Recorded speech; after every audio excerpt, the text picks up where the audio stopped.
Di pagi hari ini kita kembali berkumpul, salat subuh berjamaah, berzikir dan mengaji subuh. Alhamdulillah, mudah-mudahan kumpul hadirnya kita di tempat ini menambah keberkahan dalam hidup dan kehidupan kita sehari-hari. Amin. Amin ya rabbal. Salawat serta salam kita haturkan kepada junjungan kita Nabi besar Muhammad SAW yang telah menuntun kita umatnya minal zulumati ilan nur, minal akhlaqil fasidah ilal akhlaqil karimah. Hadirin hadirat yang dimuliakan oleh Allah Subhanahu wa taala, melanjutkan daripada kajian kita yaitu hal-hal atau adab-adab yang sepatutnya kita lakukan di bulan Ramadan dan adab-adab yang sepatutnya kita lakukan ketika kita melaksanakan ibadah puasa di bulan suci Ramadan. Sampai kepada bagian ke-6. Ada disebutkan buka puasanya dengan apa. Kemudian juga disebutkan apa yang dibaca ketika berbuka, membaca daripada doa, adabnya ketika diajak atau diundang, adabnya menjaga anggota badan, dan seterusnya. Nah, sekarang bagian ke-6 adalah ta'jilul fitri wa ta'khirus sahur. Liqaulihi sallallahu alaihi wasallam tasahharu fa inna fis suhur barakah. Qala alaihi salatu wasalam la yazalun nas bi khair ma ajjalul fitra. Adab-adab di antara adabnya yang dicontohkan oleh Nabi besar Muhammad sallallahu alaihi wasallam adalah menyegerakan berbuka dan mengakhirkan sahur. Dibahas sahur, waktu sahur itu adalah setelah pertengahan malam. Sekarang masuk maghribnya jam 6 lewat, anggap jam 6. Waktu subuhnya kita anggap jam setengah 5 ya. Setengah 5. Dari jam 6 sampai setengah 5 ada berapa jam itu? Ada 10 jam setengah. 10 jam setengah dibagi 2 menjadi 5 jam. 5 jam 15 menit. Jadi 5 jam 6, dari jam 6 sampai 5 jam. 7, 8, 9, 10, 11. Jam 11 lewat 15 menit, maka lebih dari semenit, artinya 11.15 atau 11.16 menit kita makan, itu sudah termasuk makan sahur. Sudah masuk waktunya makan sahur. Pertengahan malam lewat. Tapi waktu yang afdol, waktu yang dianjurkan kita untuk melaksanakan daripada sahur adalah diakhirkan. Diakhirkan. Kurang lebih setengah atau 1 jam. 1 atau setengah jam daripada waktu subuh. Begitu. Dan juga jangan terlalu akhir. Jangan terlalu akhir banget. Karena kalau terlalu akhir banget nanti nggak sempat minum udah adzan. Sempat minum udah adzan. Jadi waktunya diakhirkan, cuma jangan terlalu akhir. Terus hadis Nabi SAW yang mengatakan makan sahur ini adalah makanan yang barokah. Jadi makan sahur ini makan barokah. Makanya meskipun 1 teguk air, makan dah, minum dah. Pemasukan makanan. Misalnya masih kenyang atau gak nafsu mau makannya pagi-pagi, minimal 1 teguk, atau makan kurma, atau minum madu, begitu. Karena makan sahur ini adalah makanan yang barokah. Terus lagi kita juga dianjurkan untuk menyegerakan berbuka. Menyegerakan berbuka. Apa namanya, ketika udah yakin masuk waktu maghrib, langsung segera dia berbuka.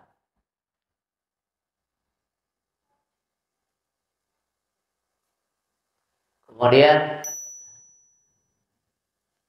itu berbuka yang segera model begitu dicontohkan oleh Nabi, dicontohkan oleh sahabat-sahabat Nabi, begitu. Dan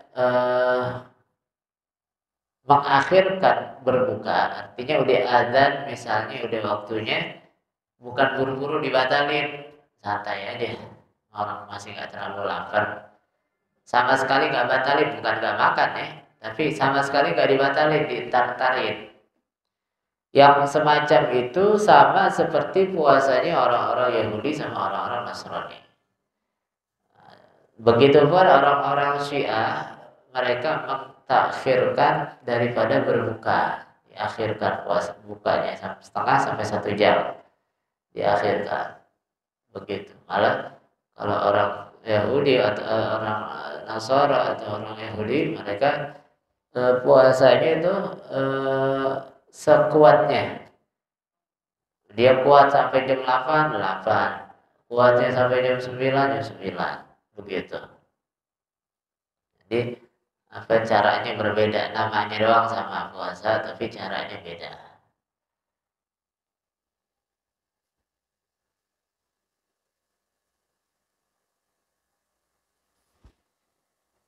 Karena kita dianjurkan untuk menyegerakan berbuka, terkadang terlalu lapar, terlalu haus, kadang-kadang membahayakan buat badan juga, buat badan.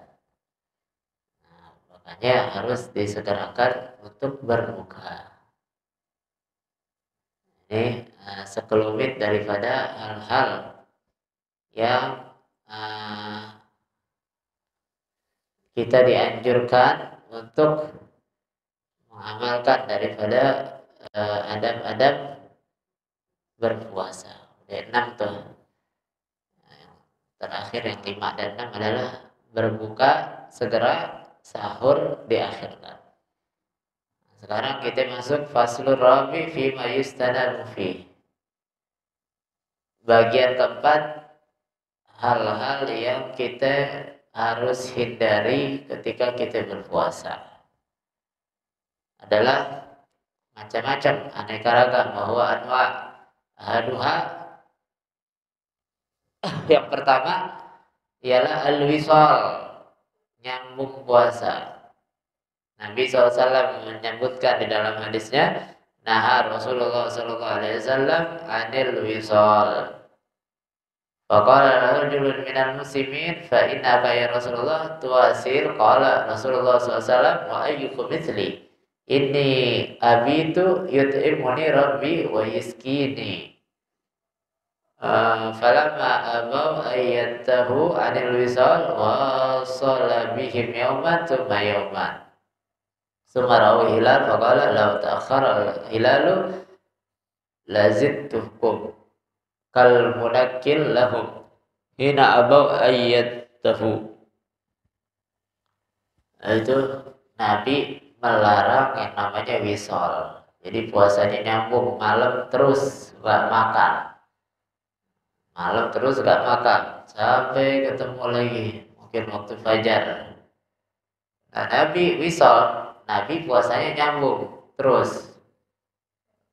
Akhirnya ada seseorang yang tanya, engkau wisal wahai Nabi, engkau melarang kami tapi kamu melakukan puasa wisal. Maka Nabi bilang, apakah kamu itu mirip dengan saya? Beda, saya lain. Karena apa? Saya malam hari tidur, malam hari istirahat. Istirahatnya saya, Allah memberikan kenyang kepada saya, memberikan makan kepada saya, memberikan minum kepada saya, sehingga tidak membahayakan kepada badan saya.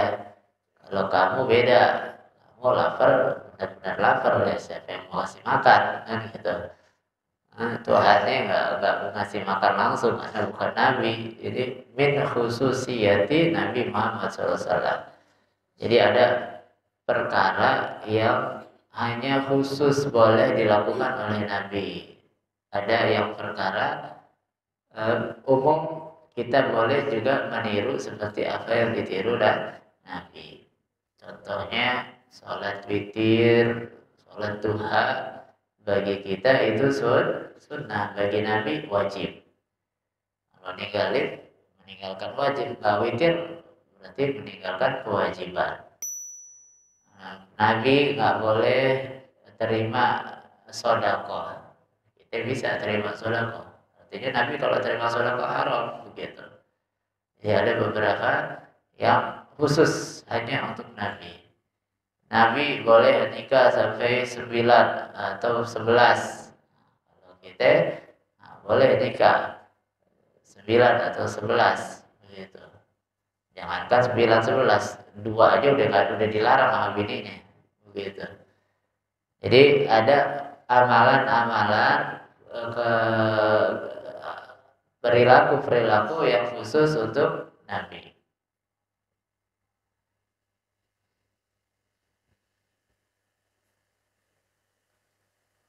Terus lagi yang kedua yang dilarang juga al-qubla. Apa namanya? Mencium istrinya. Begitu. Termasuk hal yang dihindari. Walaupun dalam kaidah atau dalam ilmu fikih tidak membatalkan ketika tidak menimbulkan efek apapun. Begitu. Dan apa namanya? Yang ketiga yang dilarang juga adalah al-hijamah. Canduk, apa namanya? Yang dikeluarin darah tuh.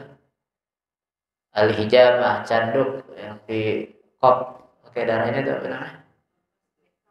Bekam. David Bekam. Jadi dibekam. Nabi Muhammad berbekam juga dan sunnah, dibekam itu sunnah.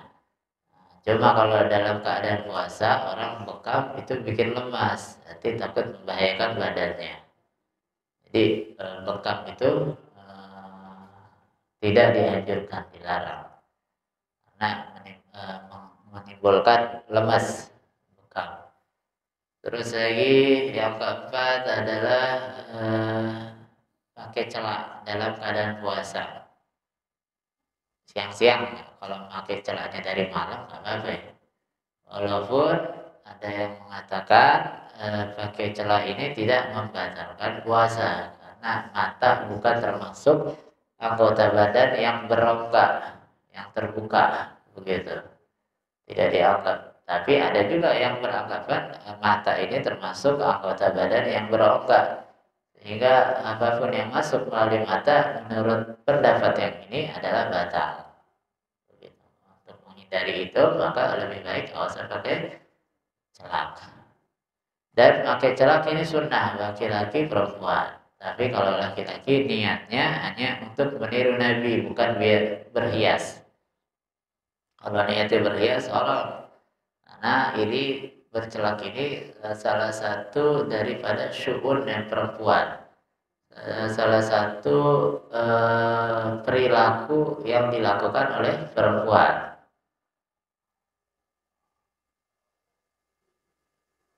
Bahkan kemudian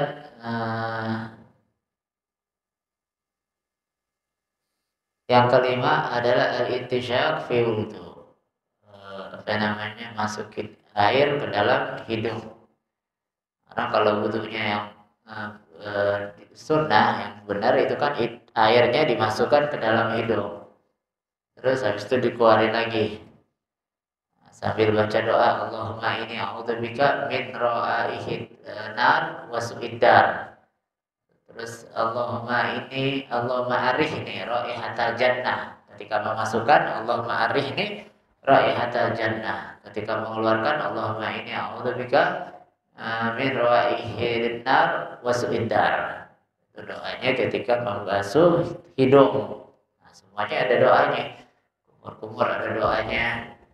Basuh wajah, basuh kepala, basuh tangan kanan, tangan kiri, kaki kanan, kaki kiri, basuh telinga. Imam Ghazali menambahkan basuh leher, walaupun sebagian yang lain memakruhkan untuk membasuh lehernya, begitu.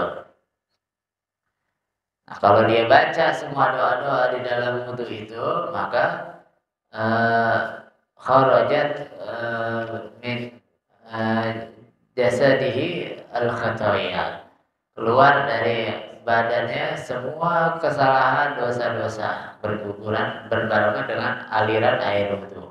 Begitu. Tapi kalau dalam keadaan puasa, masukin air dalam hidung itu dilarang atau makruh, dilarang atau boleh. Jadi bisa membatalkan daripada wudhunya. Nah, Nabi SAW perintahkan kita untuk sempurnain wudhu, menyela-nyela tangan dan kaki, berlebihan dalam kumur dan basuh hidung, tapi itu selain dalam keadaan berpuasa. Puasa jangan, karena bisa membatalkan daripada ibadah puasa itu sendiri. Jadi hal-hal yang dilarang, apa namanya, di antara hal-hal yang dilarang ketika dia berpuasa, dan masih banyak lagi yang dilarang, melalaikan daripada waktunya, menyia-nyiakan daripada waktunya, atau omongan yang sia-sia. Bukan omongan dosa, ini omongan sia-sia, apalagi yang dosa. Itu kata Imam Sufyan Ats-Tsauri atau Imam Hasan Basri. Kalau udah kamu lihat badanmu udah sulit untuk bangun tahajud, sulit untuk ibadah malam, maka ketahuilah pasti di siang harinya kamu itu mengatakan ngomong hal-hal yang gak penting. Jadi ngomong yang gak penting bisa bikin males atau tercegah dari qiyamul lail. Apalagi ngomong yang dosa, apalagi ngomong yang dimurkai oleh Allah Subhanahu wa taala. Mudah-mudahan Allah jaga puasa kita, Allah jaga anggota badan kita sehingga kita bisa terhindar dari apa yang dilarang oleh baginda Nabi Muhammad SAW dan terhindar dari apa-apa yang dilarang oleh Allah Subhanahu wa taala. Amin. Amin ya rabbal alamin. Ala hadhihi niyah wa ala kulli niyyah salihah wa ila hadratin Nabi Sayyidina Muhammadin sallallahu alaihi wa alihi wa sahbihi wa sallam. Al-Fatihah.